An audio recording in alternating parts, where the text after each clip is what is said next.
queridos, que bom estar com vocês para pensarmos um pouco sobre o jovem e o distanciamento na pandemia. Tema proposto pelas diretoras de nossa EBD, Giane e Sueli. Eu agradeço muitíssimo o convite, pois para mim é sempre um prazer estudar a Bíblia e o comportamento humano. Então, vamos nos situar? Nós vivemos um tempo de transição e isso é tenso. Os impérios dominantes começaram a cair e a China vem se fortalecendo a cada dia. A pandemia chegou quando já estávamos fragilizados em nossas instituições e isso deu mais visibilidade à desigualdade social e à corrupção. O vírus nos revela que precisamos repensar nossa relação com o meio ambiente. É sabido que quando o homem se aproxima dos animais, os vírus sofrem mutações. Enfim, a pandemia deu visibilidade às nossas fragilidades. Acredito que nos anos 1918 a 1920, em função da gripe espanhola, o mundo foi impactado e houve literalmente um isolamento social. Hoje vivemos o distanciamento físico, tanto é que vocês estão conectados comigo. A internet nos favorece, somos distantes próximos. Este século tem como característica fundamental o idioma digital. Antes da pandemia, a tecnologia já estava provocando um distanciamento entre as pessoas. Então, nós podemos dizer que este momento intensificou o que já estava instalado. Desde o mês de março, o cotidiano tem sido duro mesmo. Nossa autonomia e independência estão limitados. Nosso direito de ir e vir estão comprometidos. O uso da máscara é obrigatório. A higienização das mãos, com frequência, já é parte do dia a dia. Nossos cumprimentos foram modificados. Precisamos permanecer distantes fisicamente. Estudo, trabalho, atividade física, lazer, passeios, shows, agora tudo online. E isso tem alterado nossa disposição, alimentação, humor, sono, imunidade e por aí vai. Mas para você, qual o impacto desse distanciamento? Quais os sentimentos que habitam no seu coração? Medo? Angústia? Ansiedade? Sinta-se adequadíssimo. Interessante é que, por saber que sentiríamos assim em momentos da vida neste mundo, Deus nos deixou uma receita. Quanto ao medo, lá em Marcos 5:36, não tenhas medo, tão somente creia. Quanto à angústia, no Salmo 118, 5 e 6, na minha angústia clamei ao Senhor e Ele me ouviu. O Senhor está comigo, não temerei. E a ansiedade? Não andeis ansiosos por coisa alguma, mas em tudo, pela oração e súplicas e com a ação de graças, apresentem seus pedidos a Deus. Filipenses 4:6. Queridos, nós não podemos prever o futuro, mas podemos criá-lo. Todos nós estamos vivendo um momento altamente desconfortável, contudo, nós somos adaptáveis. Deus nos dotou de capacidades. Eu me refiro ao fruto do Espírito, que tem 9 gomos: amor, alegria, fé, paz, bondade, longanimidade, benignidade, mansidão e domínio próprio. Exatamente hoje, 12 de setembro, às 11 horas, eu participei de um culto fúnebre. Um amigo partiu desse mundo. Daqui a pouco eu vou participar de uma charreata. Um bebê está a caminho desse mundo. Em situações bem diferentes, Deus nos garante sua companhia. Mateus 28, 20. Eis que estou convosco todos os dias, até o final dos tempos. Para a nossa saúde mental, eu quero destacar 3 sugestões que a psicologia nos oferece. Só 3. Tem muito mais que isso.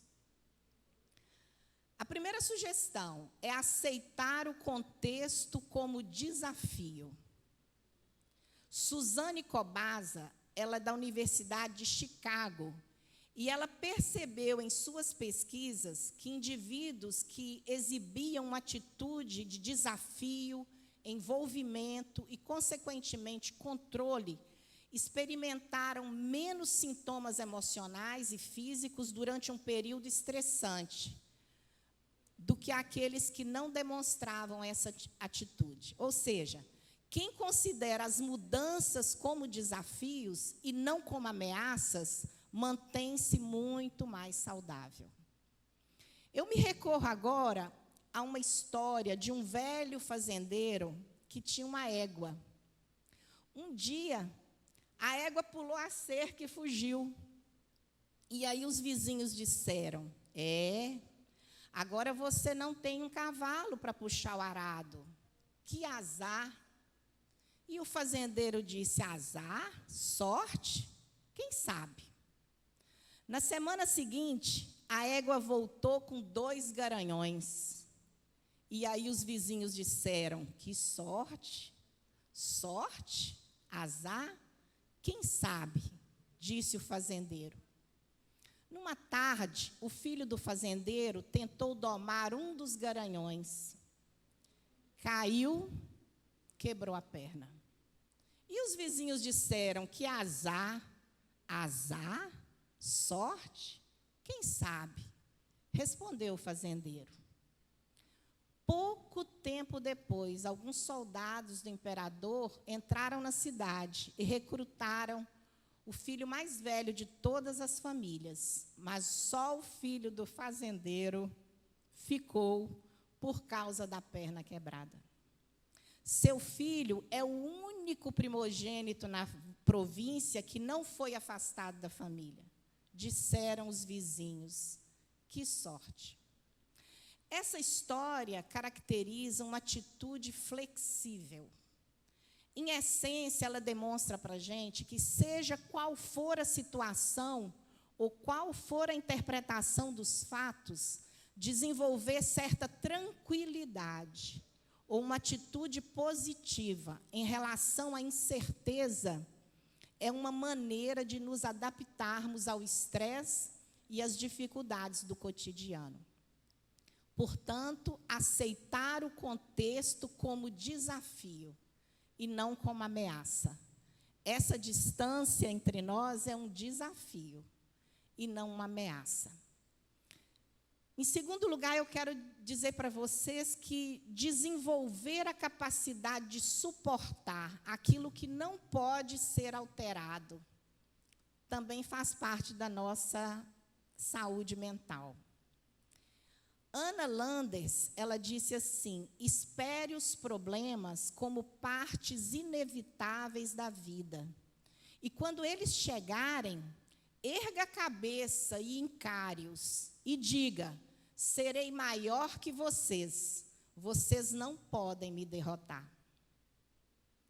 Já disseram que uma pessoa pode viver 40 dias sem comida, 4 dias sem água, 4 minutos sem ar, mas apenas 4 segundos sem esperança. Por quê? Porque a esperança tem o poder de nos encher de vida. A esperança é poderosa. Ela cria em nós a expectativa do futuro. Ela nos dá motivo para viver. Ela nos dá coragem e força. A esperança é o maior recurso que nós podemos utilizar para lutar contra as nossas perdas, mesmo quando estiverem se acumulando. Precisamos ser protagonistas da nossa história, entendendo que o que decidirmos hoje vai impactar o nosso futuro. Então, precisamos estabelecer uma rotina adequada, uma rotina que tenha propósito e desafios todos os dias. Rotina promove saúde. Nesse tempo em que precisamos nos afastar fisicamente, temos a oportunidade, temos o tempo para ficarmos em solitude. Essa intimidade profunda conosco mesmos e com Deus. A ciência reconhece já que a meditação é capaz de fortalecer o organismo e assim aumentar a nossa imunidade. E está tão perto de nós. Nós precisamos ficar conosco mesmos e com Deus também. Portanto, a fé é o melhor recurso para nós enfrentarmos qualquer fatalidade. Precisamos estar atualizados, sim, mas não com overdose de notícias. Isso pode afetar o nosso humor e, consequentemente, a nossa imunidade. Precisamos fazer pausas para os noticiários e aumentar nossas conexões com os familiares e amigos. Dentro da rotina, nós precisamos dar atenção devida ao sono, à hidratação, à alimentação, ao ar puro, aos exercícios físicos, ao sol, lembrando que a vitamina D aumenta a nossa imunidade. Cuidar do humor, procurar bons motivos para sorrir sempre que possível. Há um grupo aqui da nossa igreja, um grupo do WhatsApp. E esse grupo é liderado pelo Marcos e o Gerson Felipe. E diariamente nós encontramos motivo para sorrir. Sempre eles postam lá algo que chama a nossa atenção e a gente não dá conta, a gente tem que sorrir.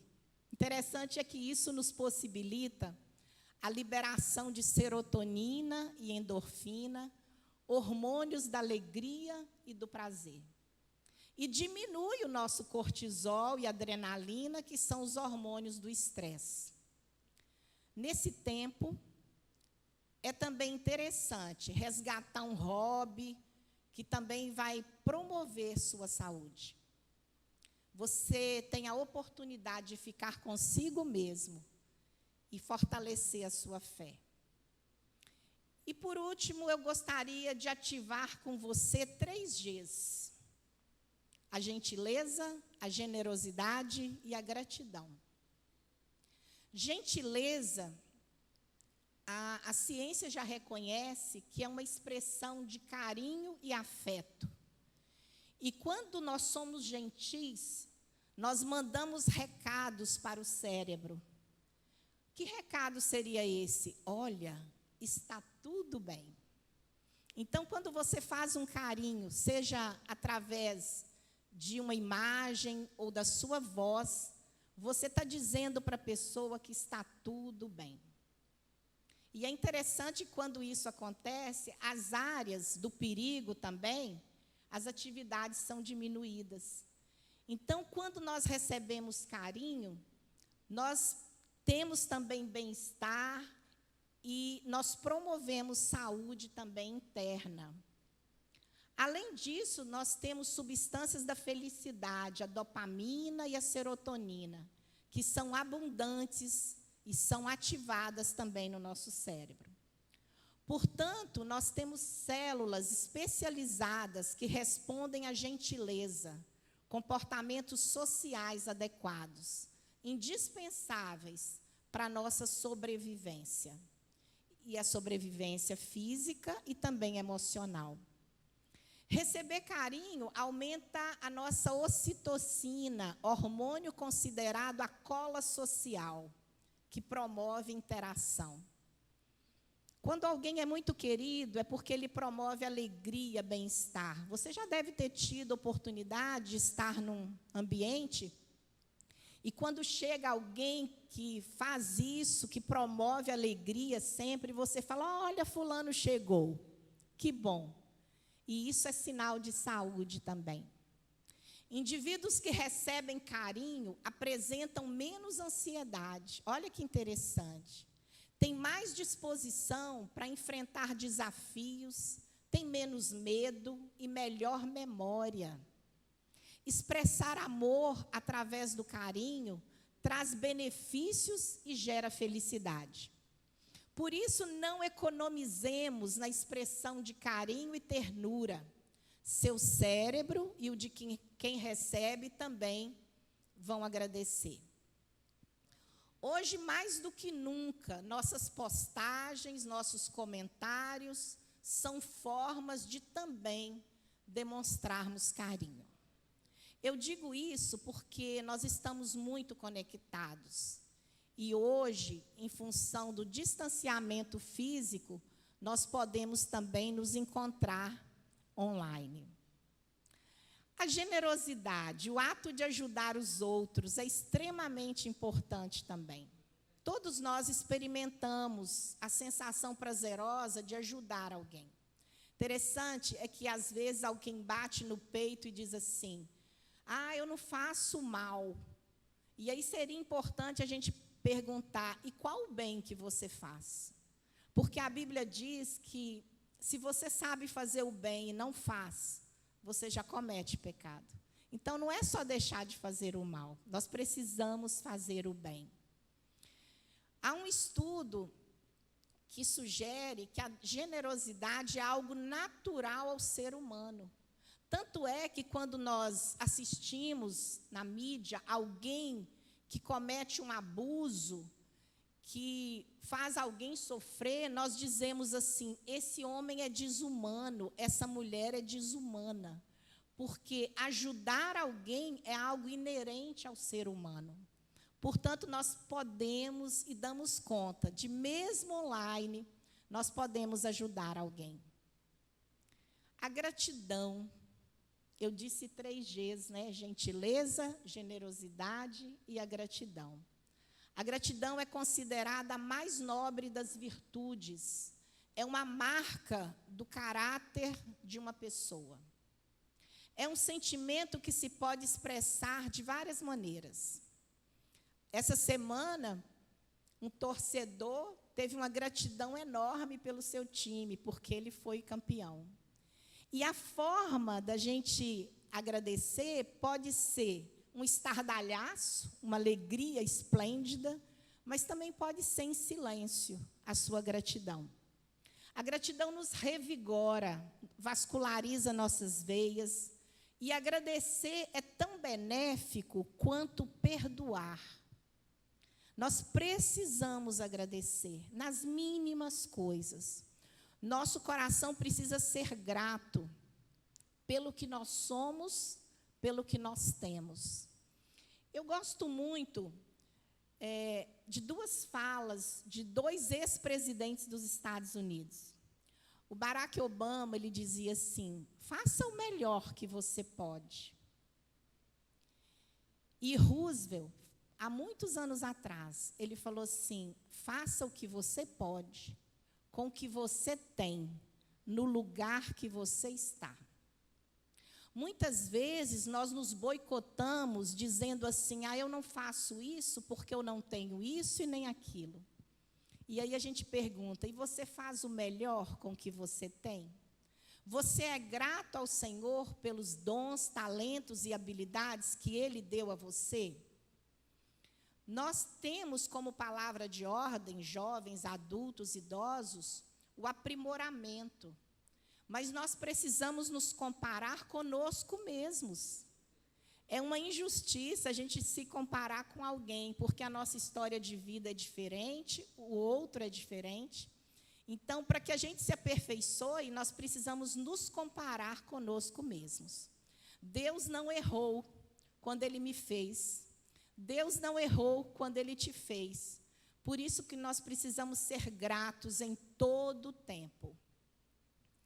Ele nos dotou de habilidades bem diversificadas, bem diferentes, para que haja beleza e equilíbrio neste mundo. Imagina se todo mundo fosse igual. Não sei se você já assistiu um filme chamado Moda Amarela, que é o esmilinguido do amarelinho, e a rainha gostava muito do amarelo. E as outras formigas ficaram com ciúme, e todas se pintaram de amarelo. E a floresta ficou muito feia, porque já não havia diversidade, todos eram iguais.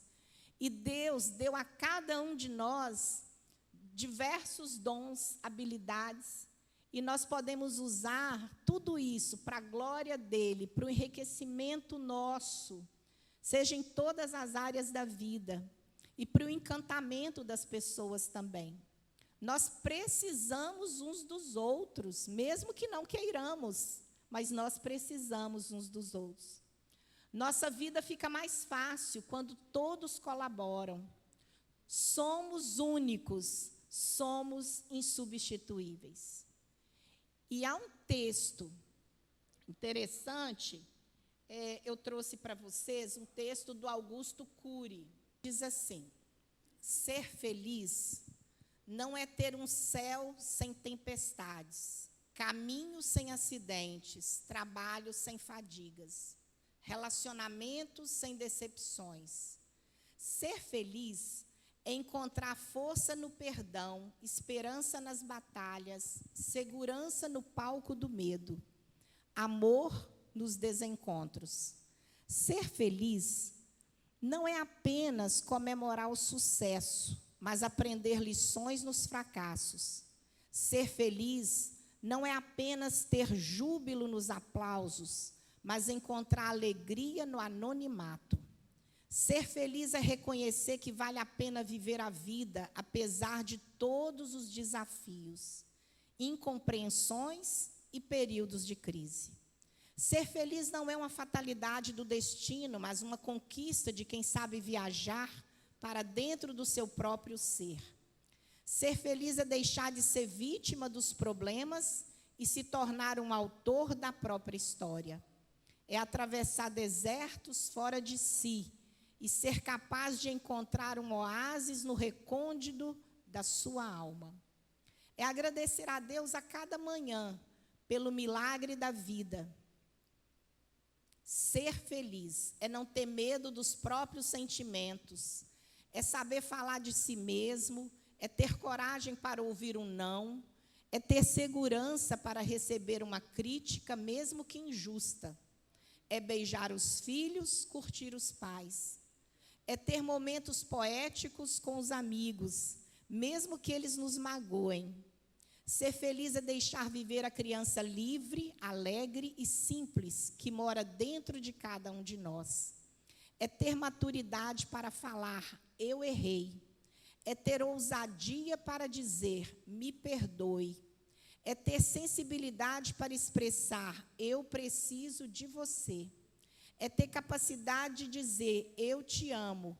E quando você errar o caminho, recomece tudo de novo. Pois assim você será cada vez mais apaixonado pela vida. Essa vida.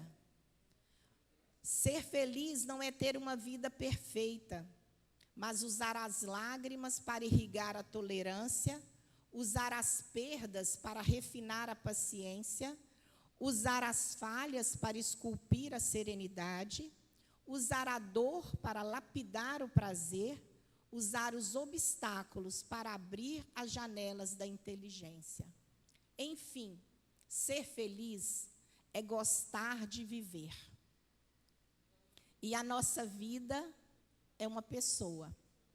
A nossa vida é Jesus. E um dia ele disse, eu vim para que tenham vida.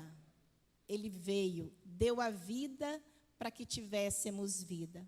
Mesmo que passemos por momentos tristes, desafiadores, distantes uns dos outros, nós podemos ser felizes.